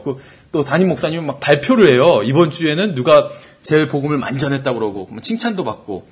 그러니까 이제 그걸 쓰는데 거짓말로 쓸 수는 없으니까 이런 식으로 막 일방적으로 선포를 해놓고 상대방이 조금이라도 고개를 끄덕이면 이제 믿은 것으로 간주를 해버리고 이렇게 자기가 구령했다고 하나 구령했다고 이렇게 쳐버리는 이런 경우들이 있더라고요. 그래서 복음을 나름대로 열심히 전하는 교회들에서 이런 케이스들이 많이 나와요. 그러니까 선포하는 스타일로 막 일방적으로 전해놓고 상대방이 구원받았다고 선언해버린다든지 이런 경우들이 있다는 것이죠. 근데 우리 교회는 오히려 이런 게 없죠. 없다고 제가 봤을 때 없다고 좋은 건 아니에요. 복음을 열심히 전하지 않기 때문에 그러한 육신적인 경쟁이겠지만 그런 경쟁마저 그런 것마저 없는 거예요. 관심이 없는 거예요. 어떻게 보면 문제인 것이죠. 예. 그래서 상대방이 믿는다고 해도 그것으로 그냥 믿음시면 이제 구원받은 거예요. 된 거예요. 이렇게 넘어가는 것이 아니라 사실은 하나하나 확인을 해봐야 돼요. 근데 좀 지혜가 필요하겠죠. 그래서 왜냐하면 믿음을 가지고도 구원받지 못하는 사람이 있거든요. 잘못된 것을 믿거나 엉뚱한 것을 믿거나 잘못된 사람을 믿거나 어떤 잘못된 사실을 믿으면 그러니까 정확한 복음을 믿어야 돼요. 또 정확히 예수 그리스도를 믿어야지 구원받을 수 있는 것이죠. 잘못된 방법으로 잘못된 것을 믿는 사람들이 굉장히 많이 있습니다. 그래서 이런 것들을 하나하나 확인을 해보고 함부로 상대방이 어떤 구원받았다라고 선언해버리는 것은 조금 성급한 선언일 경우가 굉장히 많이 있다는 것입니다. 예, 그래서 결국에는 복음을 증거하거나 하나님의 말씀을 증거한다는 것은 그 사람에게 예수 그리스도를 예수님을 모르는 사람에게 예수님을 알려주는 것이고 하나님의 말씀을 모르는 사람들에게 하나님의 말씀을 알려주는 것이죠. 하나님의 말씀을 보여줘도 그 사람이 그것이 무슨 말인지 전혀 몰라요. 왜 모르냐 하면 이 세상에 세뇌되었기 때문에 모르는 것이에요. 그렇죠. 이 세상에 세뇌되었기 때문에 모르는 것이요. 이 세상 교육에, 또 TV에, 인터넷에, 잡지에, 이 세상 만나는 사람들에게 마귀가 이런 도구들을 사용해서 사람을 세뇌시키고 있습니다. 그래서 결국 하나님의 말씀을 전혀 알아듣지 못하도록 세뇌시키고 있어요.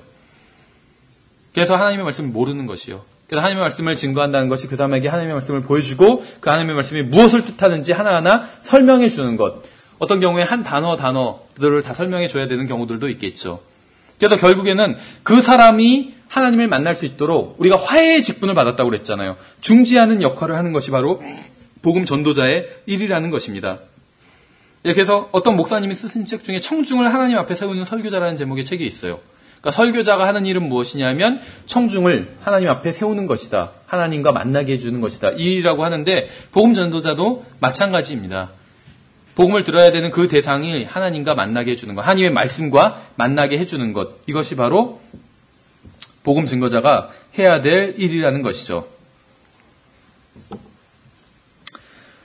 그 다음에 이제 우리가 복음을 증거할 때 주의해야 될 점이 있습니다. 아까 말씀드린 것처럼 성경에 나온 이제 복음 증거하는 그런 경우들을 보면 다 교회에 더해졌어요. 한 사람만 빼고, 한 가지 예만 빼고, 그렇죠. 나머지는 다 복음을 받아들이고 그것으로 제갈길을 가버린 것이 아니라 교회에 다 더해졌다는 것이에요. 그래서 정상적인 경우라면 구원받은 사람은 교회에 더해져야 됩니다. 뭐 꼭 우리 교회 나와라 이런 말이 아니라 교회에 더해져야 돼요. 그래야지 그 다음에 영적으로 성장할 수 있기 때문에. 이디오피아 내시를 빼고는 모든 구원받은 사람들이 다 교회에 더해졌다고 말씀을 드렸죠. 근데 오늘날에는 반대로 성경에서는 한 사람 빼고는 다 교회에 더해졌는데 오늘날은 반대로 모르겠어요. 정확한 그게 뭐 수치가 있는 통계인지는. 그런데 어떤 그 미국의 경우엔 99% 이상의 거듭난 사람이 교회에, 여기서 교회라는 건 이제 어느 정도 바른 교회겠죠. 어느 정도 예수님을 바르게 믿는 바른 교회에 더해지지 못한다고 그래요. 대부분은 그냥 다시 세상으로 가버리든지 아니면 또 소수의 사람들은 이단들에게 빠지게 된다고 합니다. 그래서 우리가 복음으로 낳은 사람을 낳자마자 모르겠어요. 근거 있는 말인지는. 근데 어떤 목사님 말씀하시기 24시간 내에 마귀가 와서 이단을 통해서 와서 즉시 가로채 간다. 하나님의 자녀들을 그렇게 얘기를 하더라고요. 예, 그래서 복음을 전하는 것으로 끝나는 것이 아니라 그 사람을 계속 그 사람이 교회에 출석할 수 있도록 인도를 해야 됩니다. 근데 모르겠어요. 저도 좀 그런 자꾸 어떻게 보면 그 위축감이 든다고 그럴까? 예를 들어서 복음을 전해서 어떤 사람을 예수 그리스도께로 인도하기도 참 힘들잖아요. 그래서 막 제 입장에서는 이 사람이 예수님을 믿어주면 막 고마워요, 그게. 그런데 고마운데 또 교회까지 나오라고 하기가 막 미안해요. 그런 경우가 없으세요? 있더라고요. 근데 그럴 필요가 없어요. 그렇죠. 우리가 복음을 전하면은 나한테 물론 제가 주님께 상급을 받겠죠. 그런데 기본적으로 나 좋으라고 하는 일이 아니라 그 사람 좋으라고 하는 일이잖아요. 그렇죠? 그 사람을 불쌍히 여겨서 복음을 전하는 거잖아요. 그 사람이 교회에 나오라는 것도 나오자고 나오는 게 아니에요. 내가 누구 인도한다고 해서 무슨 수당 받는 거 아니잖아요. 그 사람이 영적으로 성장하고 하나님을 더 알아가게 되고, 그렇죠. 진리 안에서 기뻐할 수 있게 되는 거잖아요. 그 사람 좋으라고 나오는 거예요. 그렇기 때문에 너무 미안해할 필요가 없다는 거예요. 복음을 전해서도 미안해하고 또 구원받은 사람에게도 막 교회 나오라는 걸 미안해해요. 막 그럴 필요가 없다는 거예요. 그 사람한테 좋은 것을 주는 것이기 때문에. 그렇죠. 그래서 좀 더 담대하게 할 필요가 있다는 것입니다. 우리가 가지고 있는 상품이라고 하면 뭐하지만 우리가 가지고 있는 것, 다른 사람에게 전해야 될 것, 이것은 한마디로 말하면 무슨 쪽팔린 게 아니에요. 그렇죠. 자랑스러운 거예요. 예수 그리스도, 교회, 그분의 교회. 물론 우리가 좀 교회로 모인 사람들이 부족하긴 하지만 어쨌든 간에 자랑스러운 것들이에요. 막 세상 사람들은 쓸데없는 거 많이 자랑하는 사람도 있어요. 그렇죠. 자기 뭐 가방 자랑하고 옷 자랑하고 뭐 탤런트 자랑하고, 근데 그 탤런트를 알고 보니까 무슨 뭐 온갖 가음에 막 추잡한 사람인데도 그래도 좋대요.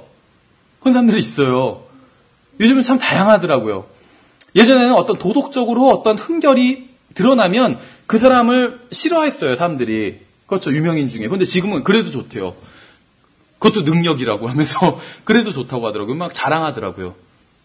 근데 거기에 비하면 우리가 소유하고 있는 것, 또 우리가 전하는 것은 얼마나 자랑스러운 거예요. 예수 그리스도, 그렇죠. 그분께서 약속하신 선물들, 얼마나 자랑스러운 거예요. 근데 우리가 그걸 소개할 땐 막 창피해요.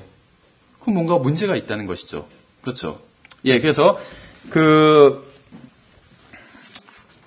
예수 그리스도를 믿기로 결정한 사람을 인도할 때도 너무 미안해할 필요 없이 그 그 사람을 궁극적으로는 그 사람이 구원받는 것으로 끝나는 것이 아니라 교회로 인도가 돼야 돼요. 그렇죠. 그 사람을 위해서 그렇게 돼야 된다는 것이죠. 그래서 그것을 어떻게 보면 과감하게, 담대하게 복음을 전하는 것처럼 담대하게 그 사람을 또 교회로 인도하는 그러한 얘기들을 해주고 그 사람이 영적으로 성장하는데 필요한 것들을 공급해줄 책임이 있다는 것입니다. 그렇죠.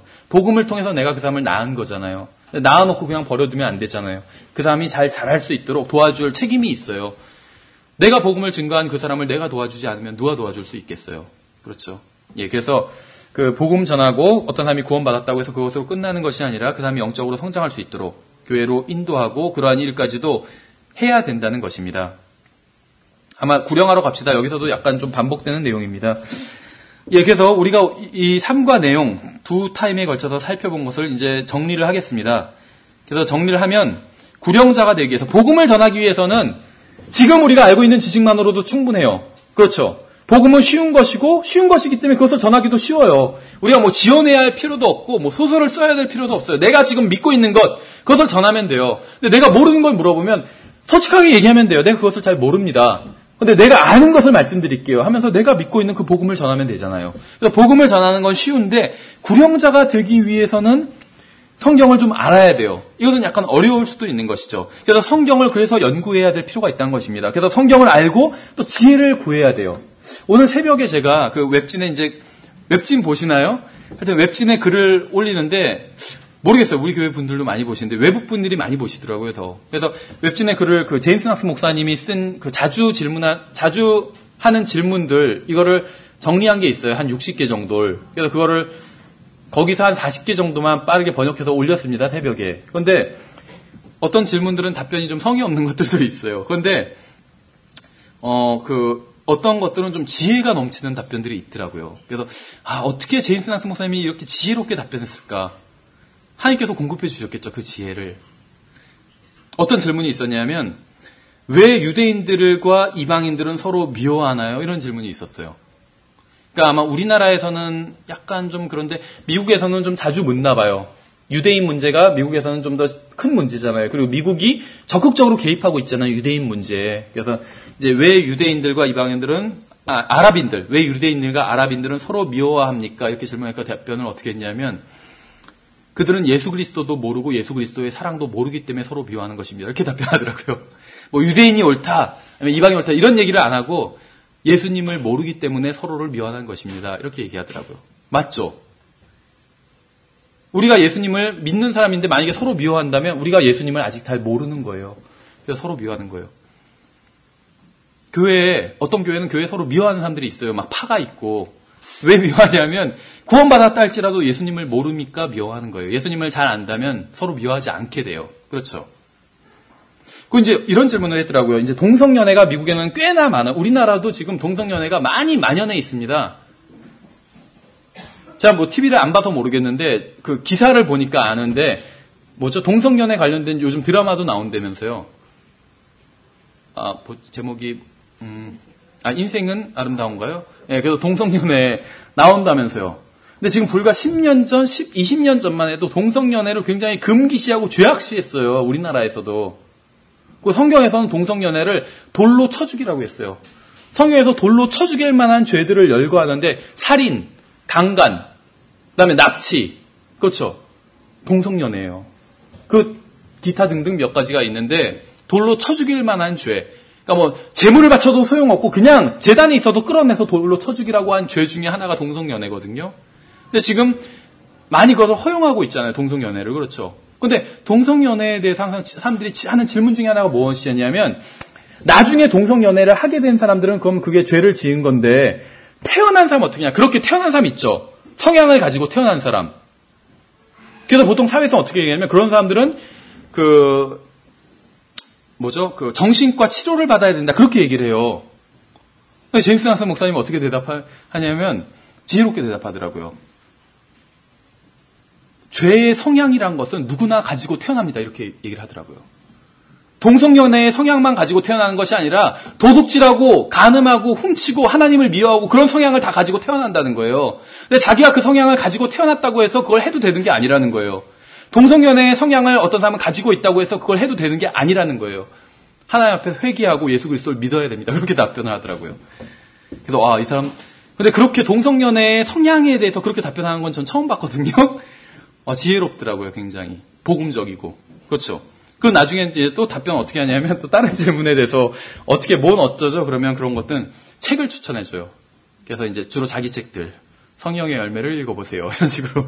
그래서 저도 그건 그대로 번역했어요. 그렇게. 그래서 한번 그 답변들을 하는 걸 그 웹진에 올려놨으니까 한번 쭉 읽어보세요. 예. 어쨌든지 간에 성경을 알아야 돼요. 그리고 지혜를 구해야 돼요. 복음 전하러 나가기 전에 지혜롭게 답변할 수 있도록 지혜를 공급해달라고 지혜를 구해야 돼요. 그러면 이렇게 지혜로운 답변들을 할 수 있을 거라는 거죠. 그렇죠. 제임스 낙스 목사님만 뭐 특별해서 이런 답변을 할 수 있다고 생각하지는 않아요. 하나님께서 지혜를 주시면 어리석은 자도 성령으로 충만하다면 충분히 성령의 능력을 힘입어서 지혜로운 답변을 할 수 있다고 믿는 거잖아요. 그렇죠. 예, 그래서 구령자가 되기 위해서는 성경을 공부해야 됩니다. 성경을 알아야 된다는 것이죠. 그 다음에 이제 전도지를 항상 가지고 다녀야 돼요. 그렇죠. 그래야지 좋은 타이밍을 놓치지 않을 수 있다는 것입니다. 그렇죠. 마트에서 계산하고 나올 때 거기서 복음 전하기는 힘들잖아요. 그런데 거기서 돈을 내면서 전도지를 함께 준다면 그걸 거절하는 사람이 여태까지 못 봤어요. 다 받아요. 돈을 받아야 되니까 일단 전도지도 같이 받아요. 쓰레기통에 버리는 한이 있어도. 예, 그 다음에 항상 잃어버린 영혼들을 생각해야 된다는 것이죠. 내가 만나는 사람들이 그냥 사람들이 아니라 언젠가 영혼을 어디서 보내야 될 사람들이라고 생각해야 된다는 것이죠. 그 다음에 내가 가게 될 곳을 위해서 기도해야 된다는 것입니다. 내가 오늘 일정이 어디를 가는데 만약에 거기서 기회가 된다면 어떻게 복음을 전해야 되겠다. 사실 저도 이렇게 생각하지 못할 때가 굉장히 많거든요. 근데 이걸 다시 한번 공부하면서 이제 준비하면서 저도 리마인드가 되더라고요. 맞아. 이렇게 준비를 해야 되겠다. 그렇죠. 저도 이제 항상 집에서 나가기 전에 이렇게 오늘 할 일을 다 쭉 그 포스트잇에 적거든요. 그래서 어디를 먼저 들리고 어디 들리고 이렇게 동선을 다 그려요. 그래서 이제 딱 정확히 그렇게 가거든요. 근데 이걸 많이 갈등할 때가 많아요. 내가 거기서 어떤 사람을 만나면 어떻게 해야지. 그러면 이제 돌발 상황에서 대처할 수가 있잖아요. 근데 항상 미리 준비를 안 하니까 돌발 상황이 일어났을 때 그냥 우야무야 흘러보내게 되고 나중에 후회하게 되는 거예요. 그 사람한테 전도지라도 줄 수 있었는데 그렇게 못했잖아요. 그렇죠? 예, 그리고 이제 복음을 다 전하고 나서 그 다음에 또 결단을 내릴 수 있도록 도와줘야 되고 그 다음에 그 사람이 가능하면 교회까지 올 수 있도록 또 인도해 줘야 되는 것, 이런 일들도 해야 된다는 것이죠. 그래서 복음을 전하는 것 못지않게 중요한 것이 복음을 전해서 구원받은 사람과 계속해서 연락을 취하고 그 사람이 그리스도 안에서 바르게 성장할 수 있도록 도와주는 일이라는 것입니다. 도와주는 일. 그렇죠. 예, 한 사람이 구원받는 일이 굉장히 중요한 것처럼 그 사람이 구원받은 사람이 진리의 지식에 이르는 일도 굉장히 중요한 일이거든요. 그래서 같이 해야 돼요. 교회의 임무도 성경을 가르치고 복음을 증거하는 일이잖아요. 그래서 교회 내에서는 성경을 가르치고 교회 밖에 나가서는 복음을 증거하고, 마찬가지로 개인이 하는 일도 똑같아요. 복음을 증거하고 또 믿은 사람에겐 성경을 가르치는 일. 그렇죠. 여러분들이 어떤 분은 교회에서 성경 교사가 아닌 분들도 있어요. 그러나 다 성경을 가르치는 일을 해야 돼요. 마태복음에서도 그렇게 말씀하셨잖아요. 너희가 모든 족속을 가르치라고 말씀하셨잖아요. 가르치라고. 여러분들도 가르쳐야 돼요. 누군가에게 성경을. 그렇죠. 예, 그래서 우리가 그렇게 하지 않으면 우리가 어렵게 한 사람을 복음을 전해서 구원받게 하는 일도 어렵잖아요. 그런데 간신히 구원받게 했다 할지라도 마귀가 즉시 그 사람을 데리고 가서 다시 마귀의 자녀처럼 살게 한다는 것이죠. 그 다음에 이제 더 이상 구원받았다면 마귀의 자녀는 아니잖아요. 그런데 마귀의 자녀처럼 살게 한다는 것이요. 우리는 이 사람에게 계속 교회에 다니라고 얘기를 해야 되나 이렇게 고민할지 몰라도 마귀는 즉각적으로 그 사람에게 달려들어서 우리가 전했던 말씀들을 다 잊어버리게 만들 거라는 것이죠. 적극적으로. 근데 우리는 적극적이지가 않아요. 그게 문제예요. 그렇죠. 어떤 하나를 두고 한쪽은 적극적이에요. 마귀는 굉장히 적극적인데 우리는 굉장히 부끄러워하고, 그렇죠. 뒤로 빼고 복음 증거하는 일에 있어서는, 다른 일에는 적극적인데 우리도 그 일에 있어서는 그렇다는 것이죠. 문제가 된다는 것이죠. 예, 그래서 복음을 전하는 방법에 대해서 사실은 한 학기 동안 공부를 하고 여러 측면에 대해서 살펴봅니다. 그래서 이번 3과랑 특히 4과에서도 굉장히 어떤 하드웨어적인 게 나와요. 그러니까 어떤 방법적인 것들이 어떻게 해야 되고, 몇 명이 가야 되고, 어떻게 해야 되고, 한 사람이 말할 때 다른 사람 뭐 하고 있어야 되고, 이런 내용들이 많이 나와요. 제칼스 목사님 책에는. 그런데, 그리고 이제 나중에 우리가 이 다음에 살펴볼 제임스 낙스 목사님 그 강의에서는 이제 그거보다는 성경의 예들을 많이 들고 있습니다. 성경에서 어떤 복음을 증거할 때, 하나님의 말씀을 증거할 때 어떻게 하는지, 그래서 그러한 예들을 한 4개 이상을 이제 하나에 1시간씩 자세히 살펴볼 것입니다. 그래서 우리가 이제 이번 학기에 계속 복음 증거에 대해서 공부를 하죠.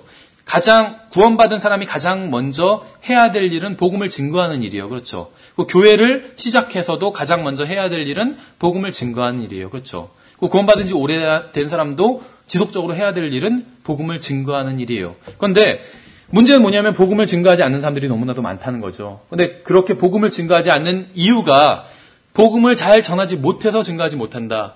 이런 얘기를 많이 한다는 것이요. 그래서 우리가 이제 이 시간을 통해서 복음 증거에 대해서 생각해보고 공부해보는 것이죠. 그런데 복음을 전하는 방법을 가장 잘 배우는 길은 실질적으로 복음을 전하는 거예요. 나가서. 아무리 여기서 백날 떠들어봐야 실제적으로 나가서 복음을 전하지 않으면 절대로 배울 수가 없어요. 그렇죠? 사람들이 다 다양하잖아요. 그럼 나오는 반응도 정말로 다양해요. 근데 우리가 하나하나 그런 경우들을 다 생각할 수도 없고 알지도 못해요. 그렇죠? 우리가 여기서 배우지 못했던 많은 반응들이 또 튀어나올 거예요. 그렇죠? 또 많은 질문들이 나올 테고. 그런데 그런 것들은 나가서 실제적으로 복음을 전해 보다 보면 배울 수 있다는 것이죠. 왜 명예 태권도 검은띠 이런 거 있잖아요. 그렇죠? 명예의 검은띠가 장신용으로는 쓸 수 있어도 당신을 지켜주진 못합니다. 이런 얘기 들으신 적 있으세요? 이거나 같아요. 꼭 태권도를 나가서 실제로 자기가 해보고 발차기를 해보고 그렇게 배워야 되는데 글로 배운 거, 책 보고 배운 것처럼 머리로는 다 알아요. 근데 그게 날 지켜줄 수는 없잖아요. 마찬가지란 것입니다. 복음 증거에 대해서 아무리 공부를 한다 할지라도 그리고 아무리 많은 책을 본다 할지라도 실제로 나가서 복음을 증거하지 않는다면 절대 배울 수 없다는 것이요. 그래서 복음 증거에 대한 것은 우리는 설교자라고 그러면 강단에 서서 설교하는 사람을 말하지만 성경에서 말하는 프리처는 의미가 다르다고 우리가 첫째 시간에 살펴봤죠. 프리처는 복음을 증거하는 사람이 프리처고 모든 그리스도인이 다 프리처예요. 그렇죠. 근데 미국에서 근본주의자들은 프리처 하면 뭐 남자만, 결혼한 남자만, 그 안수를 받은 사람만 이런 식으로 목사라고 자꾸 생각을 하는데 성경의 용례는 절대 그렇지 않다는 거예요. 우리가 그 사람들을 뭐 정죄하자는 게 아니라 성경의 용례는 성경에서 프리처라고 하면 항상 복음을 증거하는 사람이 프리처라는 것이죠. 그래서 그리스도인들은 다 복음 증거자고 다 프리처예요. 어느 누구도 예외가 없다는 것이죠. 그리고 어느 누구도 예외가 없고 어느 누구도 다 할 수 있는 일이라는 것이요. 왜냐하면 복음이 너무 쉽기 때문에 하나님께서 너무 쉽게 만들어 놓으셨기 때문에 증거하는 것도 너무 쉽다는 것이죠. 믿고 안 믿고는 이제 그 사람이 할 일이지 내가 복음을 증거하는 건 너무 쉬워요. 만약에 복음을 증거하는 게 너무 어렵다 하면 어떻게 보면 자기 구원을 의심해 봐야 돼요. 내가 복음을 왜냐하면 어려운 건 자기가 모르는 거거든요. 그렇죠? 그럼 복음이 무엇인가 생각해 보면 돼요. 복음이 무엇이지? 하나하나 생각해 보니까 모르겠어요. 그러면은 구원받은 게 아니에요. 복음을 모르겠으면. 그런데 생각해 보니까 복음을 알겠어요. 그렇죠? 예수님이 내 죄로 인해서 죄값을 치러주신 거, 죽으신 것이고 묻히셨다가 부활하셨어요. 그래서 이것으로 인해서 내가 구원받을 수 있는 것이죠. 이게 복음이잖아요. 알잖아요. 그럼 이걸 증거할 수는 있잖아요. 이것이라고. 누가 어려운 질문하면은 그건 잘 모르겠다고 내가 솔직히. 그런데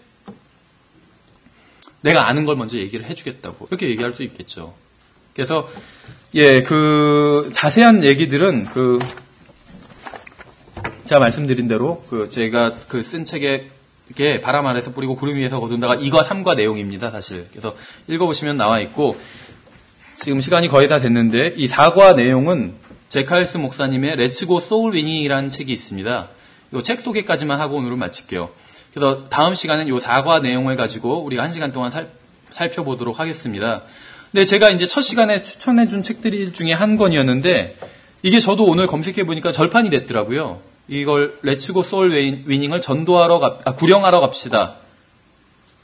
전도하러 갑시다. 이런 제목으로 출간이 됐어요. 그런데 임창우 형제님이라고 저희랑 과거에 교제하시던 형제님이 번역하신 책인데 지금은 이것이 절판이 되어서 없습니다. 그래서 일단은 제가 이 책을 제 생각대로 그냥 번역하고 요약하고 편집해가지고 강의하는 만들었거든요. 그래서 만약에 나중에 필요하신 분들은 필요하시면 이렇게 드리도록 하겠습니다. 그런데 이 책 내용이 별다른 건 없고 지금 나눠드린 프린트물 한 줄로 딱딱딱딱 돼 있죠. 그래서 거의 그것이 내용이 다예요. 그리고 나머지 이제 거기에 이렇게 그 설명이 붙은 것이라고 보시면 됩니다. 그래서 이 사과 내용은 우리가 다음 시간에 살펴보도록 하겠습니다. 그래서 이것은 주로 좀 그 내용적인 것이라기보다는 소프트웨어가 아니라 하드웨어, 방법적인 것이 많습니다. 그래서 뭐 2명이 가야 되고 2명이 갈 때 1명은 어떻게 해야 되고 또 이제 가는 시간도 정해놔야 되고 이런 방법들. 그 방법이고 요 4과까지만 이제 방법에 대한 것을 보고 5과부터는 다시 제임스 낙스 목사님 교재로 돌아와서 내용적인 것들을 어떤 식으로 성경에선 나와 있나 우리가 힌트를 얻을 수 있는 것들이 많이 있고 또 도전받을 수 있는 내용들이 많이 있어요. 그래서 성경, 특히 사도행전에서 나온 복음 증거하는 그런 장면들을 우리가 살펴보도록 하겠습니다. 예, 그래서 이번 시간 좀 빨리 끝났는데 여기까지 하고 마치도록 하겠습니다. 수고하셨습니다.